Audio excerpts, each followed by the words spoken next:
चलें यूएस आए हैं। हाँ जी, यूएस जी।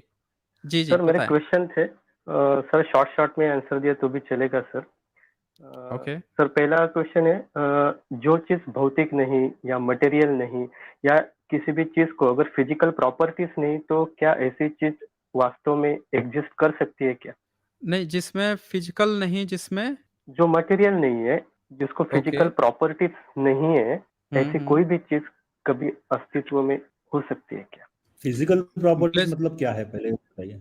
कोई भी मास या शेप, साइज, वॉल्यूम या उसकी फ्रीक्वेंसी, उसकी वेवलेंथ, कुछ भी नहीं, उसको भौतिक गुणधर्म नहीं है। वो हम उस चीज को किसी भी प्रकार से जांच नहीं सकते, ऐसी कोई चीज। तो हम पता कैसे लगाएँगे कि वो चीज़ है? जब हम उसको कुछ उसके बारे में हमको जानकारी ही नहीं है, तो हम वो फिर हम पता कैसे लगाएँगे कि वो चीज़ है भी कि नहीं है? हाँ सर, और उसी से रिलेटेड है, अगर ऐसी चीज है भी तो क्या वो मटेरियल या फिजिकल कोई चीज या यूनिवर्स बना सकती है क्या?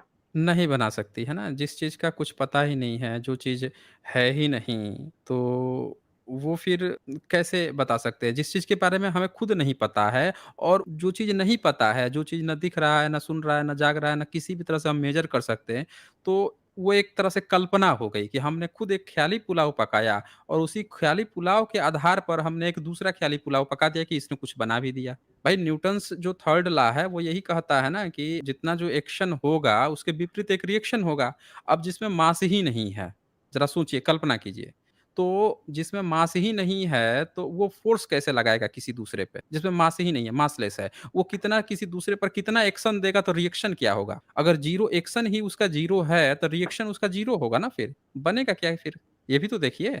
सामने यस वाले सर, को यस। हम लोग वो पढ़ते थे ना कि किसी इनर्शिया। वस्तु को उठाना है ना? किसी वस्तु को हमें उठाना है, तो हम मशीन की सहायता से 1/10 या 1/20 अपना एफर्ट कम करके उसको उठा सकते हैं। ये हमने पढ़ा था। लेकिन उसको भी एक मिनिमम फ़ोर्स भी तो उसको लगना चाहिए ना उसको, तब हम वो काम कर रहे हैं।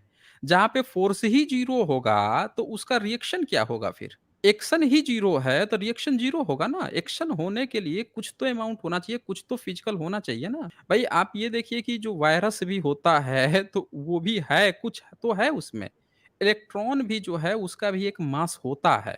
समझ रहे हैं ना? इलेक्ट्रॉन यस का सर। मास होता है। वो इलेक्ट्रॉन जो है, इलेक्ट्रॉन, प्रोटॉन, न्यूट्रॉन और वो मल्टीपल इतनी संख्या में तो वो मास बढ़ते जाता है, तब जाके कोई एक केजी में या ग्राम में या किसी चीज़ में हम मेज़र करते हैं इतना है। उसके भीतर इलेक्ट्रॉन, प्रोटॉन, न्यूट्रॉन जो है उतनी संख्या होते हैं, उन सबका ही तो मास मिला के 1 केजी बनता है। तो वो बन रहा है तब आप उससे कुछ चीज़ को वेट करते हैं या उससे किसी चीज़ को मारते हैं तो कुछ टूटता-फूटता है। एक वेट चाहिए होता है ना किसी दूसरे चीज़ को एक्शन के लिए। हम घर भी बनाते हैं तो ईंट को उठाने के लिए हम एक फ़ोर्स लगा तो रहे हैं ना, ईंट को उठा तो रहे हैं। ईंट को तो हम उठा रहे हैं ना, उठाने के लिए भी तो एक वज़न चाहिए, कुछ तो चाहिए। अगर मान लीजिए कि एक वहाँ पे चींटी जाए और ईंट को टक्कर मारे, तो चींटी का वज़न कम है। इतना कम है कि क्या उसके टक्कर मारने से वो ईंट जो है वो हिल जाएगी या उठ के जो है, जो घर बन रहा है उसके ऊपर चढ़ जाएगी? नहीं जाएगी ना, क्योंकि उसका तो बहुत वज़न कम हो गया ना ईंट का। तो एक ऐसी चीज़ की बराबर। हम कल्पना कर रहे हैं जिसका वज़न ही नहीं है, वो कैसे ये इतनी बड़ी-बड़ी दुनिया को एक्शन दे दे रहा है, बना दे रहा है, जो खुद ही कोई चीज़ हिला नहीं सकता है। ठीक है ना? आपका ये एक्चुअल बातें सवाल बात क्या है। है? एक्चुअल सवाल हुँ। क्या है आपका? आप कॉन्शियसनेस की सवाल बात कर यही रहे है हो? कि नहीं सर, ऐसा बोलते हैं ना कि परमेश्वर होता है और वो कोई मटेरियल ऐसा नहीं है कि जिसको हम माप सकते हैं, लेकिन वो सब जगह है, सर्वव्यापी है। तो मैं यही जानना चाहता हूँ कि सर्वव्यापी अगर कोई भी चीज हो सकती है तो क्या उसको फिजिकल प्रॉपर्टीज होना जरूरी है या नहीं है? हाँ, तो मतलब वही आप हेलो। कॉन्शियसनेस की बात कर रहे हो। जो जो वेदांती बोलते हैं कॉन्शियसनेस, उसकी बात कर रहे हो आप। नहीं, नहीं उसमें वैसे तो सारा मैं। चीज़ आ गया।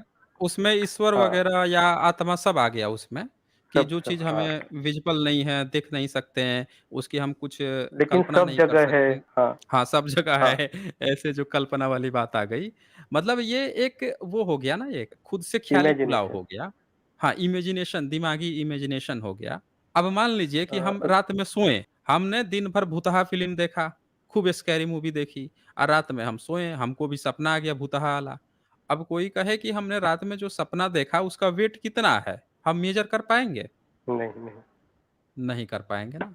वो हमारी कल्पना थी। वो जो भूत आया था, जो सपने में हमने जो एक इमेजिनेशन बना डाली, उसको हमने फ़ील किया, हम डरे भी उससे। हमने वो फ़ील किया, हमने डरा भी उससे। पर अगर वो हकीकत होता, तो सारे दुनिया के जितने लोग हैं, सबको वो सपने में आता, सबको इक्वली डराता, सब पे इफ़ेक्ट डालता। तो हम क्या करते हैं कि अपने ही डर को जब कोई व्यक्ति ना अकेले बैठ के चिंतन करने लगता है और वो बैठ के जो कहते हैं साधु संत कि ये ना बड़े योग से आप दर्शन कर सकते हैं भगवान के इसके। वो दरअसल दिन भर वही ख्याली पुलाव में रहता है, ख्याली पुलाव पकाते-पकाते मन में ही कल्पना कर लेता है। दिन में ही सपने देख लेता है, अपनी इमेज बना लेता है, ऐसे ईश्वर होंगे, वैसे होंगे, ये होंगे, लाइट होगा, अक्षम्य होगा, अकर्तव्य होगा, किंचित होगा, ना तलवार से काटा जा सकता है, ना इससे हो सकता है। वो जानता ही नहीं है खुद ही, क्योंकि उसकी कोई व्याख्या नहीं है ना।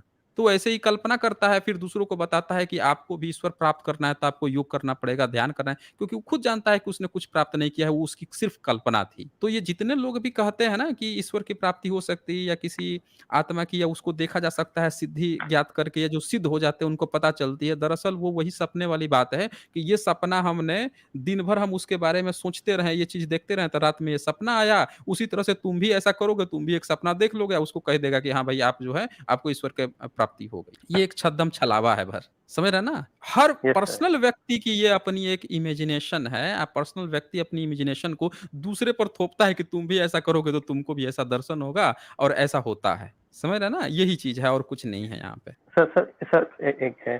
सर अच्छा, सनातन जैसी कोई चीज़ हो सकती है क्या? जिसका कोई नहीं हो सकता। आदि नहीं, जिसका कोई एंड नहीं, ऐसा कोई भी नहीं हो सकता। सर और ये आत्मा मर सकता है क्या?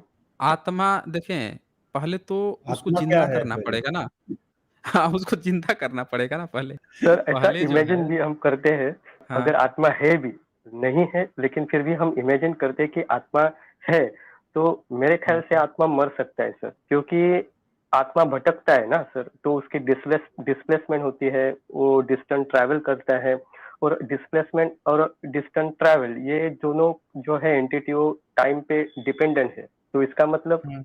आत्मा जो होता है वो टाइम पे डिपेंडेंट रहता है। तो अगर टाइम पे डिपेंड है तो मर सकता है सर। क्या ये मैं नहीं देखें, बराबर बोल रहा हूँ सर? आप ये देख लीजिए टाइम क्या है? सबसे पहले तो ये समझिए ना कि टाइम क्या है? टाइम सिर्फ़ और सिर्फ़ जो है आपका आपने घड़ी बना ली है और घड़ी में वो सुइयाँ जो घूम रही है उसके हिसाब से आपने टाइम को फ़िट कर रखा है। आपका जो कैलकुलेशन टाइम मेथड है है। वो हाँ, आपका आपने एक सोच रखा है कि ये जो धरती है, ये सूर्य के इसी जगह पे एक चक्कर लगा के आ जाएगी, तो वो 365 डेज़ समथिंग आवर्स हो जाएगा। फिर आपने उसको मंथ में बना रखा है, फिर वीक में, फिर आपने डे बनाया है और डे को आपने 24 आवर्स में डिवाइड कर लिया। उस 24 आवर को आपने आवर में डिवाइड कर लिया, आवर को मिनट में, मिनट को सेकंड में। आपने खुद एक कैलकुलेशन बना ली है कि इतने टाइम ड्यूरेशन को मैं 1 सेकंड। पर ज़रा सोचिए कि जब आप इस धरती को छोड़ के कहीं दूसरे जगह जाते हैं, रिलेटिवली दूसरे जगह, वहाँ पे आप कैसे इस टाइम को कैलकुलेट करेंगे? ये जो आप टाइम कैलकुलेशन भी कर रहे हैं, वो इस सौरमंडल के अनुसार कर रहे हैं ना। जब दूसरी जगह आप जाएँगे, जहाँ की ग्रेविटी अलग हो जाए, जहाँ का सारा सिनेरियो ही चेंज हो जाए, तो क्या आप वहाँ पे भी यही टाइम ड्यूरेशन फ़ॉलो करेंगे? मान लीजिए कि वहाँ पे जो दिन है, वो 1 दिन ही दिन का टाइम ड्यूरेशन बदल जाए, जिसको कहते हैं ना रिलेटिव सापेक्षता का सिद्धांत, जिसमें ये बताया गया है कि हुँ, दूसरे-दूसरे जगहों पर जाने पर टाइम ड्यूरेशन भी कम और अधिक हो जाता है। फीलिंग जो है टाइम हुँ, की वो घट और बढ़ जाती है। अंतरिक्ष में जाने पर कहा जाता है ना कि जाने पर टाइम एक रुका-सा होता है, वहाँ से जब लौट के आते हैं तो आप पाएँगे कि आपके शरीर में चेंजेज़ कम हुए, क्योंकि वहाँ पे स्लो प्रक्रिया हो गई और धरती के लोग तब तक ज़्यादा बूढ़े हो गए। तो इस तरह की चीज़ है, तो टाइम जो है हमारा सिर्फ़ एक कैलकुलेशन है और टाइम्स के अनुसार कोई आत्मा तो हमने कल्पना की है ना, आत्मा भी बराबर। हमारी ही कल्पना है। आत्मा जो है वो क्या है, किसी व्यक्ति ने जैसे कहते हैं अहम ब्रह्मास्मि, आत्मा की बात कौन करता है? अहम ब्रह्मास्मि। और कोई बात नहीं करता है, ये करते हैं अहम ब्रह्मास्मि। उसके बाद वाले जो हैं वो आत्मा कहते हैं। पूछ दीजिए आत्मा क्या है? शरीर के किस हिस्से में?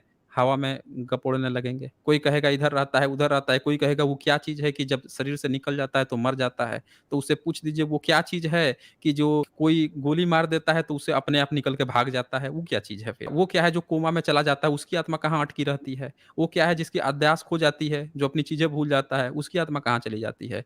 वो बचपन में रहता है उसकी कहाँ चली? तो आपके पास बहुत सारे उसके काउंटर क्वेश्चन हैं, उसके मरने की बात आप कर कैसे सकते? पहले तो आपको उसको ज़िंदा करना पड़ेगा कि उसकी ज़िंदगी ही क्या है? सर उसके इसके रिलेटेड ही है सर, अगर पुनर्जन्म अच्छा, नहीं है तो अवतारवाद हो सकता है क्या? यानी नहीं पुनर्जन्म परमेश्वर है वो धर्म की रक्षा के लिए बार-बार